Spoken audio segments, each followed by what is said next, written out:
The galaxy was alive with anticipation as the Interstellar Olympics commenced, a rare spectacle where the most advanced civilizations competed to showcase their physical, intellectual, and cultural prowess. For millennia, the event had been dominated by the towering caliphs, with their 6 muscular limbs and unparalleled agility, and the intellectual Varani, whose neural networks processed information faster than most quantum computers.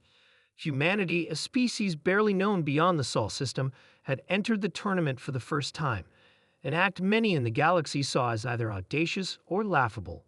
The opening ceremony, a dazzling display of interstellar artistry, revealed the staggering diversity of competitors. The caliphs soared through the air, their membranous wings leaving trails of iridescent light. The aquatic Thalassians performed synchronized acrobatics in zero-gravity water spheres.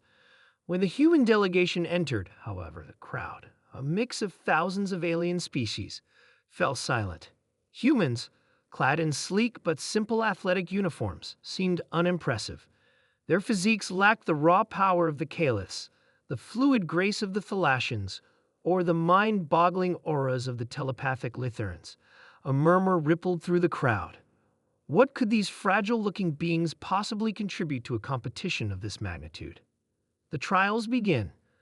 The first event was the Gravomorph Sprint, a high-speed race across shifting gravitational fields.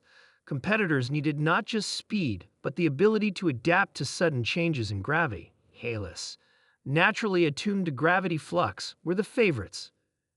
As the race began, the caliphs surged ahead, effortlessly navigating the fluctuating terrain.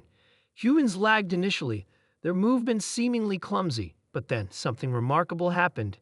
Using advanced predictive algorithms embedded in their suits, the humans began anticipating the gravitational shifts with uncanny precision.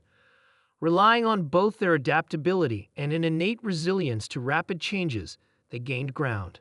By the final lap, it was Lieutenant Maya Torres who crossed the finish line first, her face a mixture of disbelief and exhilaration. The crowd erupted in shock. A human had won.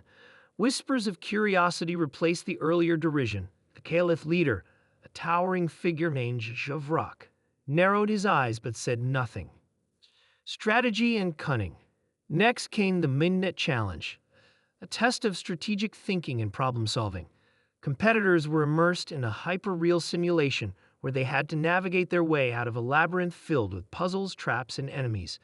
The Varani were all but guaranteed to win. Their multi-layered neural networks made them unparalleled strategists. But the human entry, Dr. Elijah Khan, approached the challenge differently. Instead of attempting to solve each puzzle sequentially, he exploited loopholes, thinking laterally rather than linearly. At one point, instead of disabling a trap, he used it to disable another competitor within the simulation. His unorthodox approach confounded even the Varani, who prided themselves on logic and order. When Dr. Khan emerged from the simulation, victorious and grinning, the Varani delegate, a floating mass of glowing neurons, admitted grudgingly, impressive, primitive, yet effective. Strength and unity. As the days passed, humanity continued to surprise. In the Xenovault Relay, a team event requiring both physical endurance and precise coordination, the human team's reliance on communication and mutual support gave them a decisive edge. While other species struggled to synchronize their efforts, humans leveraged their ability to adapt and innovate on the fly. By the time the final event arrived, humanity had firmly established itself as a force to be reckoned with. But the last challenge, Starforge Combat, was unlike any other. It combined physical combat, resource management, and battlefield strategy. Competitors were dropped onto a simulated planet and tasked with building weapons, fortifications, and vehicles while fending off both natural hazards and enemy attacks. The Caliph's raw strength made them fearsome warriors. The Litherans manipulated the environment with telepathy, turning the terrain itself into a weapon. Humans, however, brought something entirely different to the table: ingenuity and unpredictability. Captain Jackson Reeve led the human team. Instead of focusing solely on fortifications, he negotiated alliances with weaker teams, offering protection in exchange for resources. Then, In a masterstroke of betrayal, he turned those alliances into opportunities, dismantling rival bases with precision strikes. By the end of the event, humanity stood victorious, their strategy hailed as both ruthless and brilliant. The Galactic Revelation.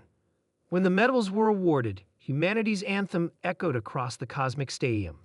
Delegates from every corner of the galaxy watched as the human team stood atop the podium, their expressions a mix of pride and astonishment. In the aftermath, the Galactic Council convened to discuss the implications of humanity's performance. Many species, once dismissive, now viewed humans with a mix of admiration and caution.